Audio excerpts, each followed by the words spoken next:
Bismillah, Assalamualaikum warahmatullahi wabarakatuh. Salam sejahtera untuk kita semua. Adik-adikku sekalian, saya Andi Sudimas Sulaiman, Gubernur Sulawesi Selatan, mengucapkan selamat datang dalam program Smart School Dinas Pendidikan Provinsi Sulawesi Selatan. Hari ini adik-adik sekalian akan mengikuti pembelajaran hybrid dalam program Smart School. Aplikasi Smart School adalah sebuah pendekatan dengan tetap mengedepankan sebuah pendidikan dengan digital approaching, untuk kemudian mengedepankan kualitas dan mutu pendidikan yang diterima siswa secara seragam di seluruh wilayah Sulawesi Selatan, termasuk di pelosok-pelosok. Program ini bukan hanya memberikan kepada adik-adik sekalian pengalaman belajar yang baru, namun juga memberikan fasilitas kebutuhan dengan fitur bermanfaat seperti rekaman video pembelajaran yang dapat diulang, trik-trik penyelesaian soal, ujian-ujian, serta sarana konsultasi pembelajaran dari guru-guru terbaik di Sulawesi Selatan. Sering-sering mengakses aplikasi Smart School melalui gawai yang adik-adik sekalian miliki di setiap kesempatan yang dimiliki. Untuk seluruh adik-adikku sekalian yang saya cintai, saya banggakan, selamat belajar dan semoga ilmu yang didapatkan bermanfaat untuk menambah pengetahuan pendidikan adik-adik sekalian. Salam kita pada salam. Assalamualaikum warahmatullahi wabarakatuh. Salam sejahtera untuk kita semua.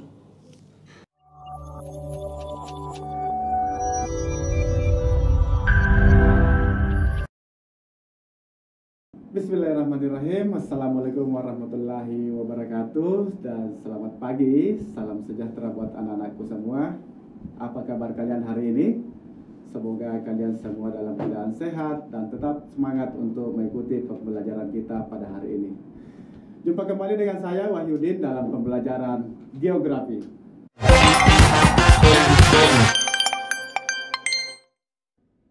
Anak-anakku semua, kita awali pembelajaran kita pada hari ini dengan mengucapkan doa. Semoga apa yang kita pelajari pada hari ini dapat memberi manfaat untuk kita semua ya. Baik, pada pembelajaran geografi kita pada hari ini kita akan membahas tentang struktur dan pola ruang penggunaan lahan desa. Jadi siap-siap ya. Oke, baik. Tujuan pembelajaran kita pada kesempatan kali ini adalah siswa diharapkan mampu memahami struktur dan pola ruang penggunaan lahan desa. Kemudian yang kedua, siswa diharapkan memahami permasalahan dan pembangunan desa. Serta yang ketiga adalah bagaimana sebentar kita bisa menentukan luas wilayah dan penggunaan lahan desa dengan menggunakan aplikasi Google Earth. Makanya sebelum lanjut, saya harapkan anak-anakku semua bisa mendownload aplikasinya melalui gawai masing-masing, melalui Play Store atau App Store bagi anak-anakku yang menggunakan HP iOS. Karena ini sebentar aplikasi kita akan gunakan untuk praktek menentukan penggunaan lahan. Oke, baik.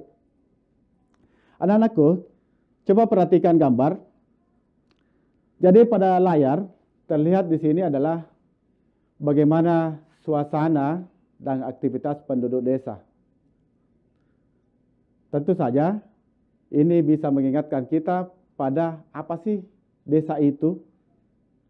Sebagaimana dijelaskan pada pertemuan sebelumnya membahas tentang apa itu desa dan ciri-ciri dan sebagainya, bahwa desa itu merupakan suatu kesatuan wilayah yang diduduki oleh sebagian besar penduduk yang secara struktur pemerintahannya berada di bawah langsung kecamatan. Dan di dalam Undang-Undang Nomor 6 Tahun 2014 lebih jauh dijelaskan bahwa desa itu merupakan suatu kesatuan masyarakat hukum yang memiliki batas wilayah yang berwenang untuk mengatur dan mengurus urusan pemerintahan, kepentingan masyarakat setempat berdasarkan prakarsa masyarakat, hak asal usul, dan atau hak tradisional yang diakui dan dihormati dalam sistem pemerintahan Negara Kesatuan Republik Indonesia.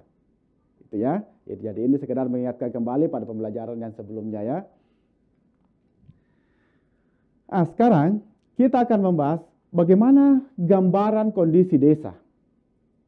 Kita lihat bahwa yang pertama, kondisi lahan itu sangat heterogen.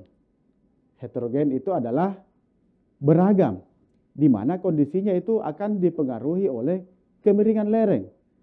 Daerah dengan kondisi kemiringan yang datar dan kemiringan yang besar atau dalam arti kata landai, itu akan sangat berbeda aktivitas penduduknya. Lahan pun akan dipengaruhi oleh bagaimana kondisi curah hujan. Sebagaimana kita tahu bahwa curah hujan di setiap wilayah itu tentu akan mempunyai jumlah yang berbeda.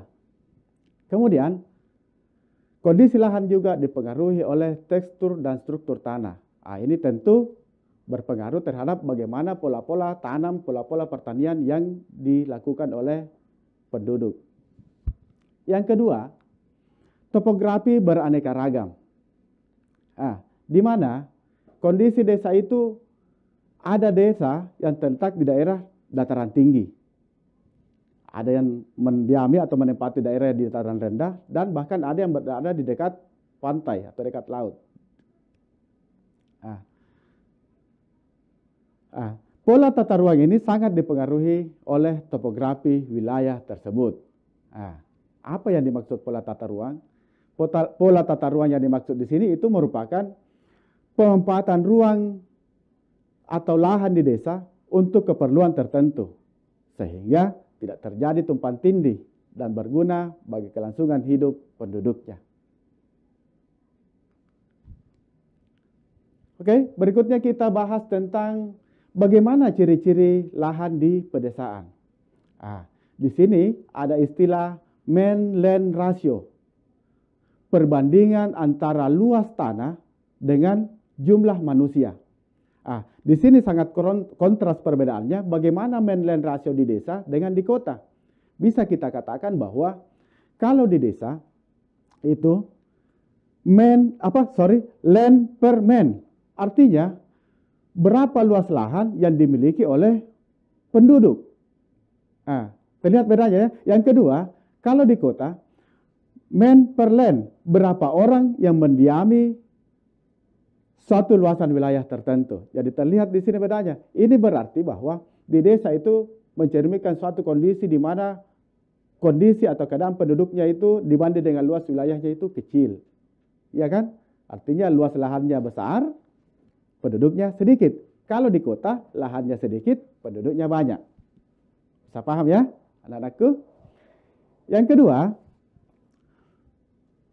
lahan di pedesaan itu bercorak agraris. Ya, apa itu agraris? Biasa kita artikan bahwa agraris itu adalah pertanian. Artinya digunakan untuk aktivitas pertanian, di mana lahan atau tanah merupakan faktor produksi utama. Yang berikutnya adalah hubungan penduduk yang akrab. Terjadi hubungan kekerabatan yang kuat di antara penduduk desa. Ya, ini diistilahkan dengan istilah Gemeinschaft. Tentu saja anak-anakku pasti tahu kebalikan dari Gemeinschaft ya. Apa? Iya, betul sekali. Gesellschaft ya. Oke, jadi ada suatu bentuk kehidupan yang kekerabatannya tinggi, Gemeinschaft. Sedangkan sebaliknya Gesellschaft itu adalah bentuk hubungan yang bersifat individualis atau mementingkan orang atau kelompok tertentu. Baik, yang selanjutnya anak-anakku, sifat yang cenderung mengikuti tradisi. Di sini ada istilah konservatif. Apa maksud dari konservatif ini? Konservatif yang dimaksud di sini adalah cenderung masyarakat atau keadaan di pedesaan itu lambat menerima perubahan. Cenderung tidak ingin menerima sesuatu yang baru dan mempertahankan tradisi yang lama. Sehingga menyebabkan apa? Masyarakat di desa itu cenderung dianggap sebagai sesuatu kehidupan atau kondisi yang kuno, ataukah terbelakang, ataukah tidak modern, tidak tersentuh dengan teknologi. Seperti itu ya, anak-anakku bisa dipaham barangkali, dan bagi anak-anakku semua yang memang mendiami lingkungan pedesaan, pasti bisa merasakan hal itu. Ya. Berikutnya, anak-anakku tampil di layar. Di sini bagaimana penggunaan lahan desa. Di mana lahan di desa itu digunakan untuk kepentingan yang beragam. Boleh jadi di situ adalah kegiatan perkebunan, pertanian, pemukiman, peternakan, dan lain sebagainya. Bisa kita lihat bahwa penggunaan lahan itu adalah segala campur tangan manusia, baik secara permanen maupun siklus terhadap suatu kelompok sumber daya alam dan sumber daya buatan secara keseluruhan. Dengan tujuan apa? Untuk mencukupi kebutuhan, baik secara kebendaan maupun secara spiritual. Jadi ini kutipan saya ambil dari kutipan Malingro yang ditulis dalam karya ilmiah pada tahun 1977. Berikutnya anak-anakku, kita akan bahas tentang bagaimana pola ruang penggunaan lahan desa. Di sini penjelasan saya selanjutnya saya akan bedakan menjadi 3. Saya akan bagi berdasarkan pola ruang berdasarkan lahan desa maupun letak geografis, dan pembagian pola ruang berdasarkan pola pemukiman, maupun berdasarkan yang ketiga berdasarkan kegiatan ekonomi. Baik anak-anakku, kita lanjutkan, kita bahas satu-satu. Nah, kita lihat di sini. Berdasarkan lahan desa atau letak geografis itu bisa dibedakan yang namanya desa pedalaman. Apa itu desa pedalaman? Nah, terlihat pada gambar ini adalah suatu desa yang saya capture gambarnya yang berada di Papua, kemudian yang ada di Pindrang, yang ada di Sulawesi Tengah, di mana di sini kita bisa lihat bahwa ini adalah sebuah kondisi gambaran desa yang terdapat di pelosok. Terdapat di pelosok itu artinya jauh dari kehidupan kota.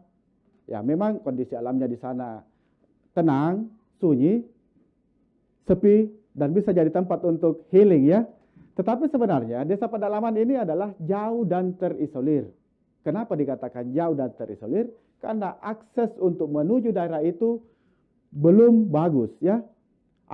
Aksesibilitas atau jalur transportasi itu belum sebagus dengan daerah yang ada di dataran. Bisa paham ya anak-anakku? Selanjutnya dibedakan berdasarkan lahan atau letak geografis, namanya desa pegunungan. Apa itu desa pegunungan? Nah, jadi di sini terlihat bahwa terdapat pada daerah pegunungan yang di mana tingginya itu lebih dari 750 meter di atas permukaan laut. Nah, bagaimana kondisi pemukiman yang terdapat di pegunungan? Tentu saja di daerah pegunungan itu tidak semua bisa dibanguni, ditempati untuk membangun bangunan. Hanya memilih daerah-daerah tertentu yang cocok bagian datar, sehingga pemukiman itu akan terlihat bersap-sap di celah perbukitan. Bisa juga dibangun di lembah-lembah pegunungan, maupun ketika ada sungai yang mengalir di antara lembah gunung itu, disitulah bangunan-bangunan dibangun. Itu yang menjadi ciri khas desa pegunungan. Yang berikutnya, anak-anakku, desa dataran tinggi. Dataran tinggi itu apa? Dataran tinggi itu suatu daerah datar, sama halnya dengan dataran rendah, tapi berada pada ketinggian di atas 700 meter dari permukaan laut. Saya ambil contoh di sini, ada di Nusa Tenggara, yaitu Kampung Bena dan desa Sembundieng, kemudian di daerah di Jawa Timur ya, desa Argosari. Jadi itu adalah daerah-daerah yang ditempati oleh desa, tapi berada pada ketinggian ya. Berikutnya bisa dibagi lagi berdasarkan lahan atau letak geografis, itu namanya desa dataran rendah. Berdasarkan data statistik terlihat di sini bahwa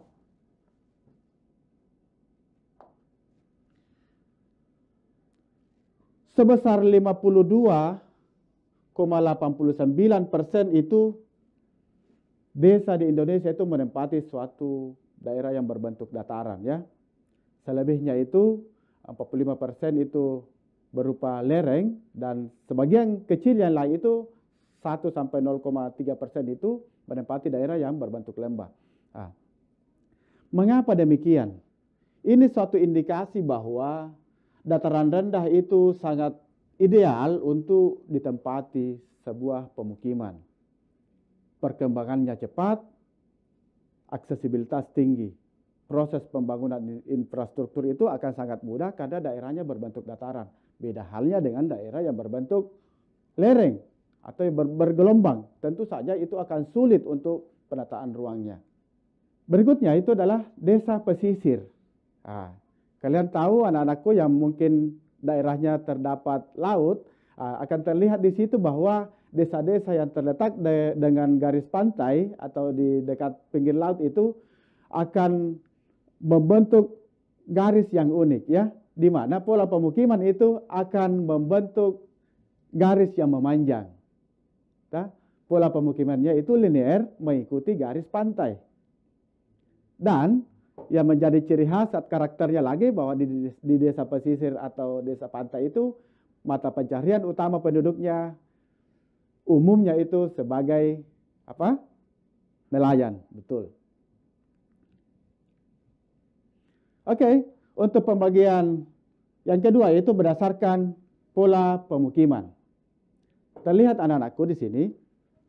Yang pertama kita lihat adalah pola pemukiman menyebar. Kita lihat pada gambar. Rumah petani itu berjauhan satu sama lain. Terlihat di situ rumahnya jarang ya. Ada jarak antar rumah di mana ada lahan pertanian yang memisahkan di antara rumah-rumah. Jadi kondisi seperti ini terlihat bahwa orang-orang itu bertempat tinggal di dalam lahan mereka. Ini sebagai satu tanda bahwa pola yang terbentuk seperti ini adalah pola permukiman yang menyebar. Yang kedua, pola permukiman yang memanjang. Kita terlihat di sini ada sungai, dan terlihat pemukiman itu mendiami sepanjang sungai ya. Jadi rumah-rumah penduduk itu terletak di sepanjang jalan raya atau sungai. Ini kebetulan yang saya ambil contoh adalah sungai ya. Dan tanah pertanian atau lahan mereka untuk jadi tempat aktivitasnya itu terdapat di belakang rumah masing-masing.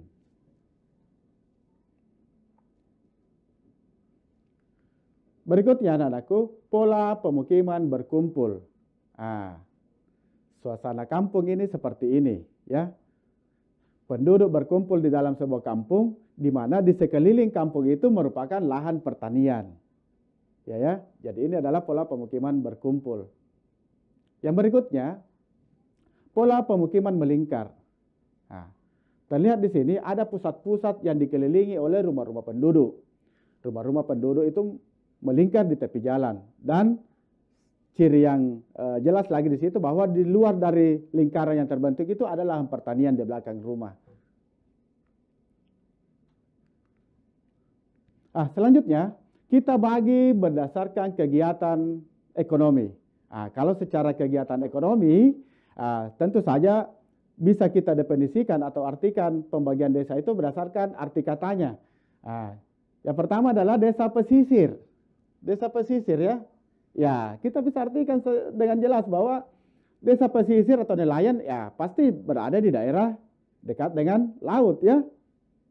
Kemudian aktivitas penduduknya itu umumnya itu bergantung pada hasil laut atau bisa berupa bergerak dalam bidang perikanan maupun pertanian rumput laut dan sebagainya.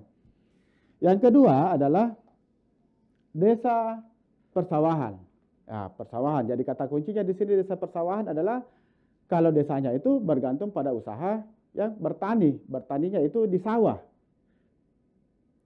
Beda halnya dengan perladangan. Dia bertani juga. Tetapi di desa perladangan itu bergantung pada lahan-lahan yang sifatnya bukan tada hujan. Tapi lahan yang sifatnya kering. Jadi dia umumnya menanam palawija maupun tanaman-tanaman hortikultura.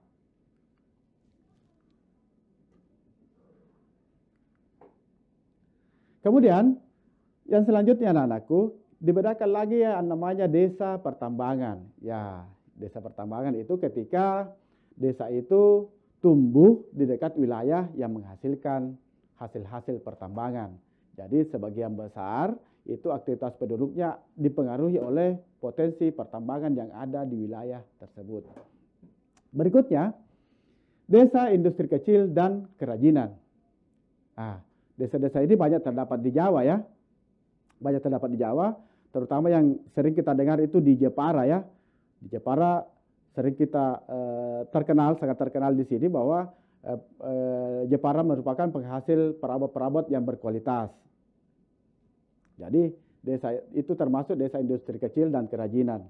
Mata pencaharian utama penduduknya itu di bidang industri kecil dan kerajinan. Kemudian desa industri sedang dan besar. Nah, di sini kalau desa yang mata pencaharian utama penduduknya itu di bidang industri yang berkembang di daerah tersebut. Oke, anak-anakku, selanjutnya kita akan membahas tentang permasalahan pembangunan desa.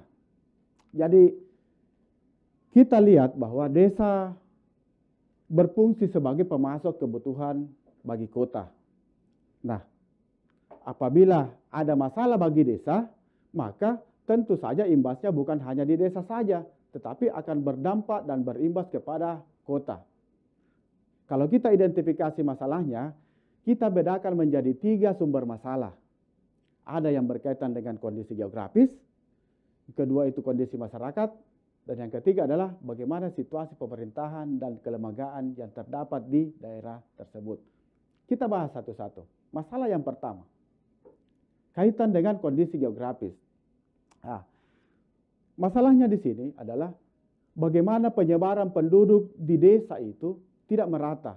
Ini tentu sebuah menjadi permasalahan karena proses penanganan bagi posisi atau keberadaan penduduk yang tidak merata itu akan sulit.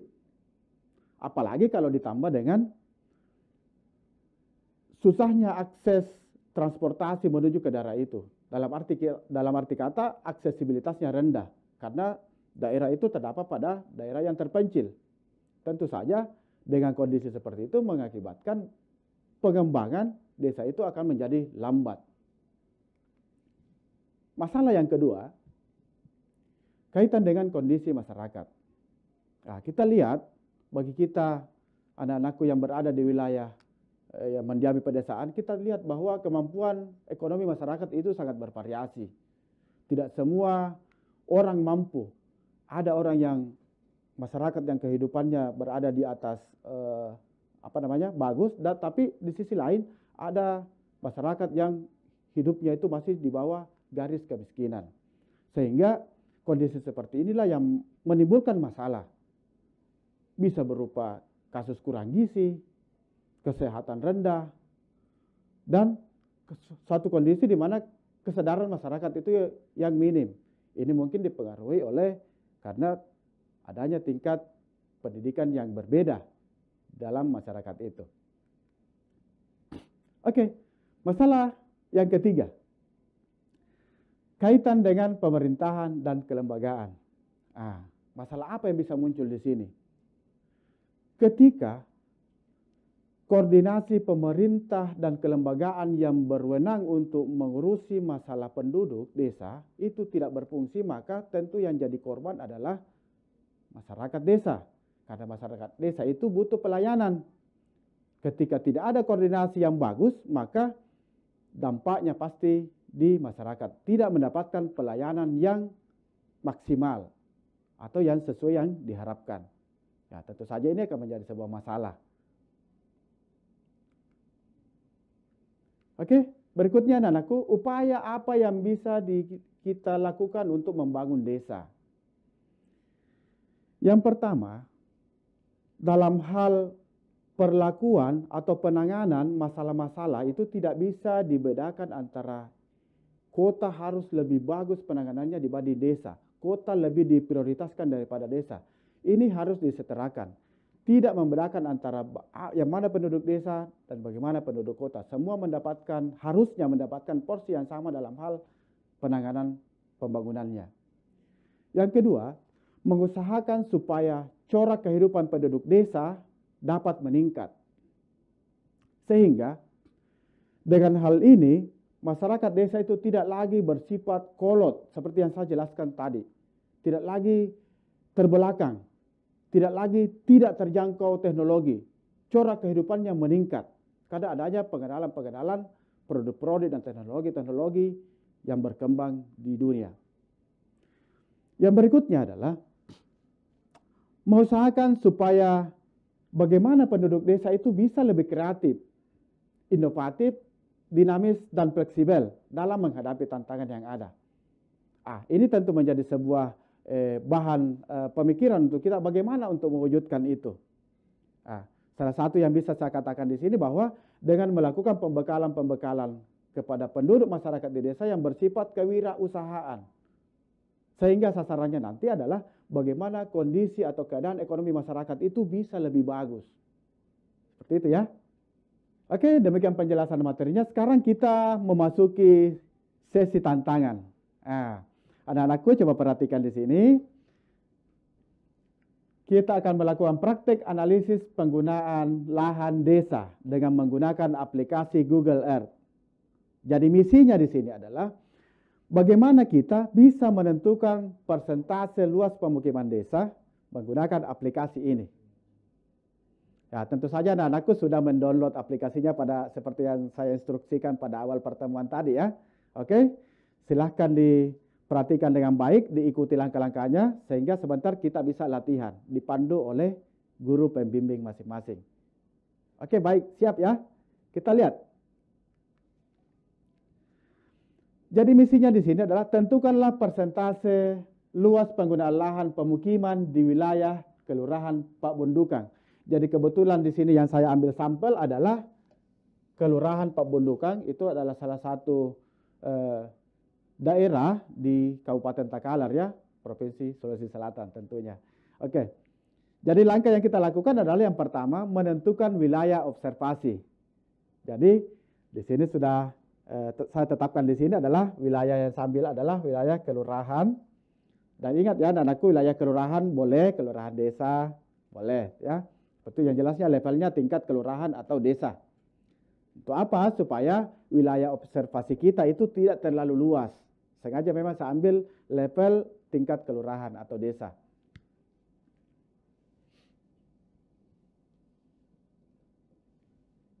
Oke, siap ya.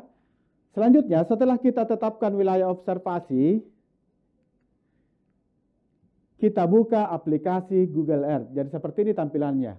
Baik, ini kebetulan capture dari tampilan di laptop menggunakan komputer, tapi boleh juga digunakan untuk diakses melalui layar smartphone.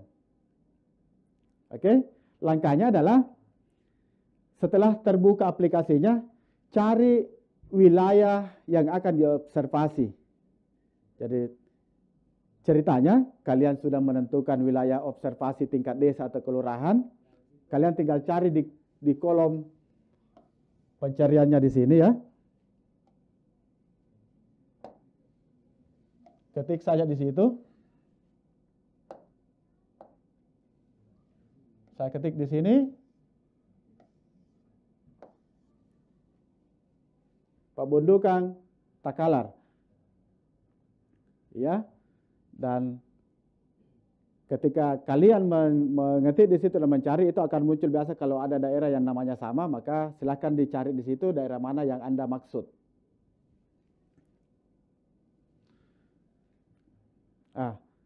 Beginilah tampilannya. Untuk wilayah Pak Bundukang yang saya cari tadi, beginilah tampilannya. Wilayah observasinya ini Kelurahan Pak Bundukang, Kabupaten Takalar ya. Jadi ini adalah batas wilayahnya ya, wilayah kelurahan tadi. Yang kalian lakukan setelah muncul daerah yang kalian cari adalah buatlah poligon dan ukurlah luas area yang merupakan batas wilayah desa tadi atau kelurahan tadi ya, menggunakan ruler atau penggaris. Jadi terlihat di situ di menu layar HP atau laptop Anda itu akan terlihat ya, seperti ada dalam tanda panah ya. Terlihat di situ. Silahkan buat dalam bentuk seperti ini dan ujung poligon nanti ini akan bertemu dengan titik awal sehingga akan menampilkan suatu luasan area yang merupakan batas dari wilayah desa atau kelurahan yang kalian pilih tadi. Bisa ya? Oke. Jadi silakan dicatat juga langkah-langkahnya atau boleh dipoto layarnya, boleh. Setelah itu, setelah kalian melakukan dengan benar, maka akan terlihat di sini hasilnya ya. Hasilnya di layar bahwa setelah poligon itu bertemu dengan titik awalnya, maka akan membentuk suatu area yang akan menunjukkan luasan area wilayah desa atau kelurahan. Jadi untuk contoh di sini, ini areanya bisa terlihat di sini 4 juta lebih meter persegi, ya. Dan ingat ya anak-anakku, tolong gunakan satuan meter ya, satuan meter. Karena kalau kilometer itu hasilnya akan 0, ya, jadi kurang bagus untuk perhitungan sebentar. Jadi silakan rubah satuannya di sini, tinggal dibuka, ada nanti satuannya di situ akan berubah ke meter ya. Kalau sudah seperti ini, berarti kita sudah dapatkan luas area keseluruhan, ya. Kita dapatkan luas area keseluruhan yang menjadi wilayah pengamatan kita, yaitu wilayah desa atau kelurahan. Langkah selanjutnya anak-anakku, tentu di dalam batasan luasan area tadi itu akan terlihat objek-objek yang bervariasi di dalamnya. Nah, kita fokus pada objek apa yang ingin kita kaji, akan kita amati. Kebetulan misinya ini adalah area pemukiman, maka yang kita fokuskan di sini adalah area pemukiman, ya. Area pemukiman terlihat di sini. Bagaimana caranya? Identifikasilah area objek pemukiman, berikan label, kemudian catat luas areanya. Gampang ya? Kalian tinggal zoom, terlihat objek-objek mana di situ yang masuk kategori pemukiman, itu kalian buatkan poligon. Setelah bertemu pada langkah seperti pada langkah sebelumnya tadi, maka akan muncul luasan area. Silahkan dicatat itu ya. Identifikasi semua objek yang kalian anggap pemukiman di dalam area itu. Di sini saya tampilkan semua hasil identifikasi objek pemukimannya untuk wilayah Kelurahan Pak Bundukan tadi. Sehingga pada akhirnya kita akan mendapatkan data ya. Jadi ini adalah rekap dari plot tadi, di mana diketahui di sini adalah luas wilayah keseluruhan, itu langkah yang pertama tadi, dan data-data yang kita dapatkan itu adalah data-data plot pemukiman. Karena pemukiman itu terpisah-pisah, maka sengaja kita memang identifikasi, ada membentuk klaster-klaster tertentu sehingga mendiami luasan wilayah yang bervariasi. Kita lihat pemukiman satu itu nilainya atau luasannya itu adalah 10.627 meter persegi ya. Data 1, pemukiman 2 dan seterusnya itu saya identifikasi itu ada 8 klaster pemukiman yang terdapat di kelurahan tersebut. Kalian gabungkan untuk lebih mudahnya perhitungnya, tidak mesti tabel ya, yang jelasnya kalian catat. Lalu kemudian kalian gabungkan untuk mencari totalnya.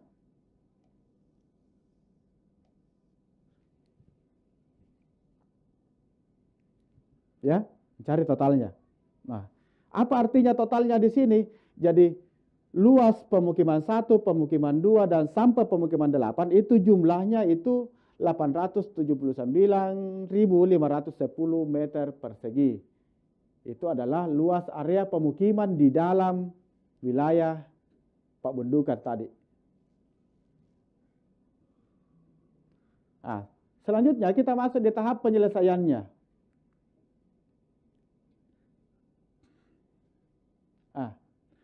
Jadi sebagai hasil perhitungan tadi, hasil pengamatan tadi, kita ketahui bahwa luas area pemukiman itu 879.510 meter persegi. Dan luas wilayah kelurahan itu kita identifikasi tadi itu 4.094.019 meter persegi. Sekarang tahap penyelesaiannya bagaimana persentase luas permukiman tadi? Tentu saja ini sangat gampang karena hanya menggunakan rumus sederhana ya, yaitu luas pemukiman dibagi dengan luas wilayah kelurahan dikali 100%. Ya. Hasilnya nanti akan kita dapatkan nilai 21,48%. Ya, sederhana perhitungannya, prosesnya yang butuh kreativitas. Apa artinya 21,48% itu? Jadi dari rangkaian proses analisis tadi, itu 21,8% itu adalah porsi pemukiman yang terdapat di dalam wilayah kelurahan Pak Bundukan yang saya pilih tadi. Seperti itu ya. Saya kira sangat sederhana hitungannya. Sekarang, pertanyaannya adalah bagaimana dengan penggunaan lahan yang lain? Makanya untuk selanjutnya ini, dengan bantuan guru pendamping, kalian menentukan persentase penggunaan lahan di daerah Anda masing-masing untuk tingkat desa atau kelurahan. Jadi silahkan kalian tetapkan, dikerja secara berkelompok, tetapkan satu area selevel desa untuk dihitung sesuai dengan langkah yang dijelaskan sebelumnya tadi. Sebagai masukan, penggunaan lahan yang bisa kalian identifikasi adalah bisa berupa persawahan, berapa persentase persawahan dalam luasan desa Anda, ataukah hutan, jasa. Boleh memilih 2 variabel atau lebih supaya lebih kompleks pengamatan kita. Ya, jadi mohon guru pendamping untuk bisa memfasilitasi anak-anak kita bagaimana mengerjakan sesuai dengan langkah-langkah yang saya berikan tadi sebelumnya. Dengan harapan bagaimana kemampuan anak-anak kita itu lebih maju dalam hal penggunaan aplikasi Google Earth dalam pembelajaran. Baik ya. Oke, anak-anakku silahkan dilanjutkan. Dan itu menjadi tugas kita setelah pertemuan saya ini selesai. Oke, anak-anakku, terima kasih partisipasinya. Dan pertemuan kali ini kesimpulan yang bisa kita ambil adalah penggunaan lahan di pedesaan itu sangat beragam ya. Bisa persawahan, hutan dan jasa, pertanian lahan kering, sawah dan taman, industri jasa dan hutan, kebun hutan dan perumahan, maupun perkebunan hutan dan pertambangan. Kesimpulan yang kedua, anak-anakku, permasalahan pembangunan desa erat kaitannya dengan kondisi geografis, kondisi masyarakat, serta berkaitan dengan pemerintahan dan kelembagaan. Baik, sekian pertemuan kita pada kesempatan kali ini. Terima kasih atas partisipasinya dan tetap semangat untuk selalu kembangkan kreativitas diri, tetap semangat untuk belajar. Terima kasih. Assalamualaikum warahmatullahi wabarakatuh. Cerdas Ki.